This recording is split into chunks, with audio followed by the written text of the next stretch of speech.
This is Newcap News with Nicole Stilger. People of all ages have been busy in Vermilion these past 2 days, putting together a massive mosaic to commemorate Canada's 150th birthday. Gina Martin has more on the work and preparation behind this large-scale project. Stroke by stroke, tile by tile, these children, along with many other citizens of Vermilion, are making a mosaic masterpiece. It's about 750 tiles, and our group here is painting a little over 500 tiles. A total of 150 mosaics are being created across Canada, 18 of which are in Alberta.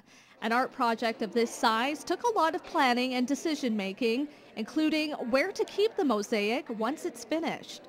It was really a tough decision where to put this mosaic. Should we put it inside or should we put it exterior?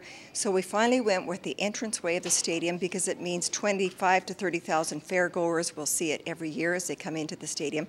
When it came to the theme of the mosaic, well, that was an easy decision.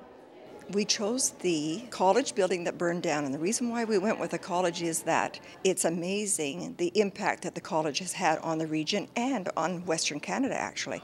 The final product will be unveiled on June 30th, which is when Vermilion will be holding its Canada Day celebrations. Gina Martin, Newcap News. A school in the border city is being recognized at the national level for its commitment to inclusive education. Our Brittany Matika explains. Tylen Andrews goes to Bishop Lloyd Middle School. He has a zest for life, and like any 14-year-old boy, he is always up for a challenge. He attends regular classes with his peers and has supports in place to help him be successful. He's been included in every aspect of school. He, from when his day starts, when he's welcomed, when he walks into the school, to him attending in-school clubs and of his interest, to after-school clubs, to him being embraced for his learning style and the teaching staff differentiating their instruction to meet his needs.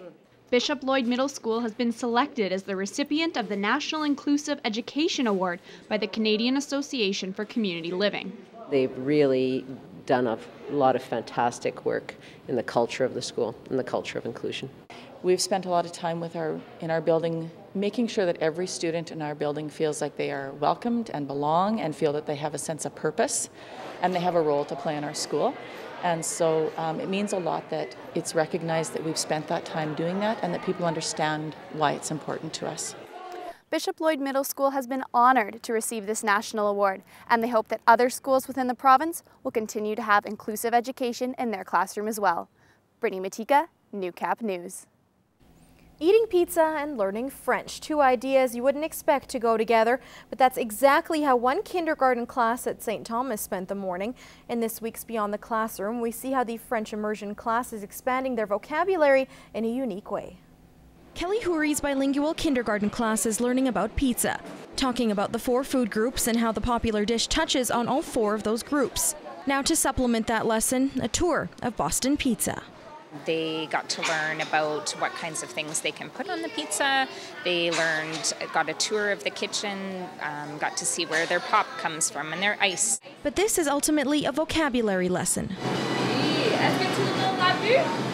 everyone see? Usually they're all in French and we do French at school. A chance for her class to mix it up a little while showing them they can practice the language outside of the classroom. Getting to use it in the community, and that not just their teachers and their classmates use it, but that everybody can use it too. There's a lot of it out in the community, and how they can get jobs and use their French there too. Boston Pizza has been giving kitchen tours to schools for more than 5 years now, but added the bilingual aspect just a few years ago. That's where Lindsay Towndrow comes in. I started with the English tours, and we had the idea that St. Thomas is a French immersion school, and I knew a lot of my old teachers, and they're like, yeah, we should really try a French tour, and it just gets to mix up their language. It gets to show them that really you do use French after school. You can apply it everywhere that you go. As for Houry, her first experience with the tour left a positive impression. It's fantastic for them. I love the fact that they're sitting here with their peers. They're happy, they're excited. A sentiment echoed by her students. We've been working in the kitchen, and we got to make a pizza, and we got to choose our drinks. Well, tennis players in our city will soon have more space to rally. Lloydminster City Council approving the construction of more courts in a decision the Tennis Association says they've been waiting on for decades. Brian Lentz has more. This is a site you'll soon be seeing more of at Bud Miller Park, following a recent decision by the city to build 2 additional tennis courts.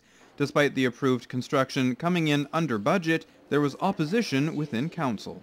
Not that I don't think that the tennis courts aren't a great attribute and asset to our community, but at this point in time, I just think $273,000 is a lot of money without me necessarily knowing the exact usage of the tennis courts. Mayor Gerald Albers says expanding sport facilities in the city has a big impact on the community. Anytime we enhance recreational services such as that, it gives us the opportunity to look at other things outside of that. There's summer games of various organizations. With the additional courts, the Lloydminster Tennis Association will be able to increase their membership as well as hold larger tournaments here in Bud Miller Park. It's been a battle for a lot of years trying to get more courts here because they're very crowded most of the time.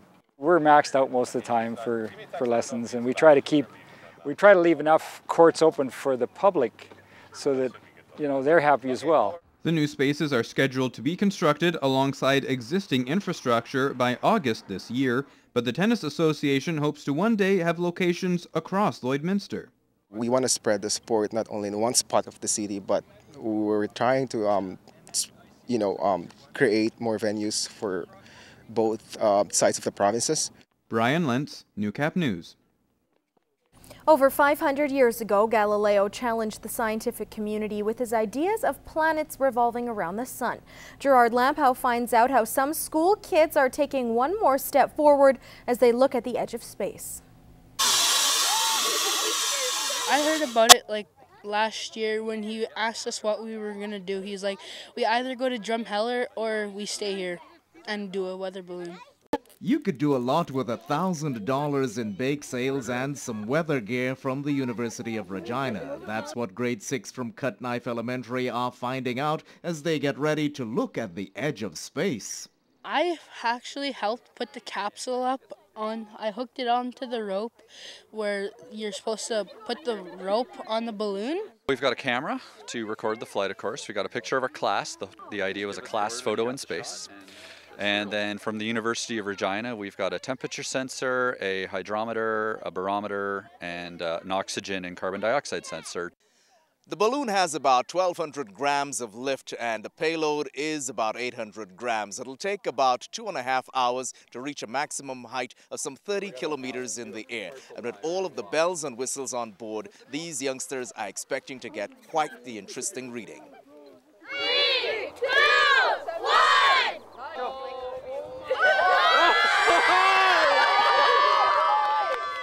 It's part of our grade 6 flight unit here in Saskatchewan. We teach flight, and this is our lighter than air flight project. So the kids have been learning about how lighter than air flight works and how helium creates lift and such. It's also just it's a great team building activity. The instruments on board will collect data for high altitude research for the University of Regina. Grade 6 teacher James Stone has had this idea for some 6 years and is happy to lead his students on the quest into space. Kids don't remember sitting in a classroom. You remember the going out in a field and doing something amazing. Gerard Lampow, Newcap News. This is Newcap Sports. The warmer, drier weather is a welcome change for high school track students, and Saturday marked the first of what is sure to be a great track and field season for many local athletes. Lance Phillips has more. Saturday's 28-degree weather certainly didn't pose any problem for coaches and athletes during Lloyd Comp's first track meet of the season.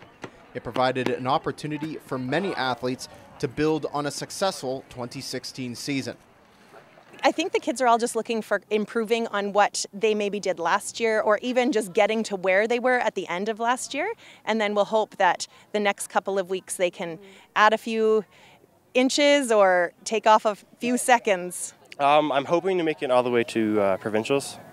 I think that'd be a great experience, just traveling up with the whole team and just competing against the top athletes in the province. Holy Rosary had many success stories, one of which was Justin Miller. The grade 12 student earned 2,382 points in pentathlon, good enough for a gold. It's an event he's found success in, considering its short existence.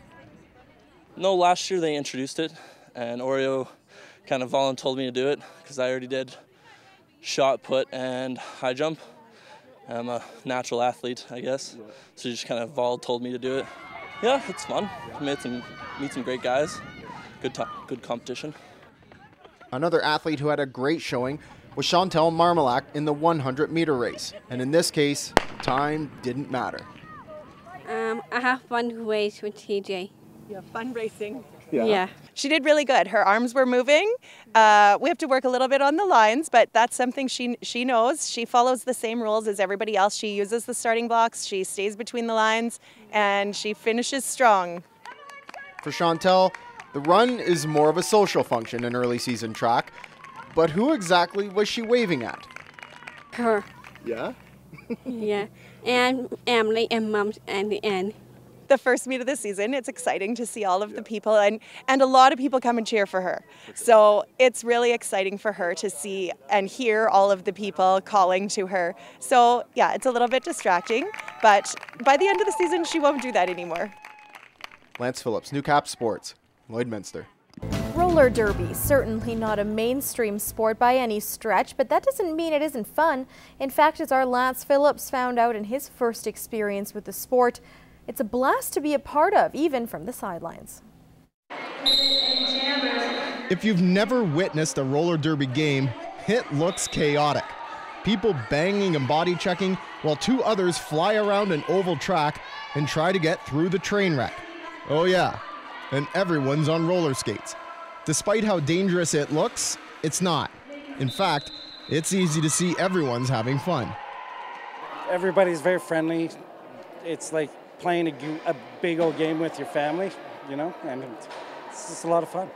Well, I kind of echo what Lee said, and it is really a family that you make. Like the social network and that piece of it, it's second to none, really.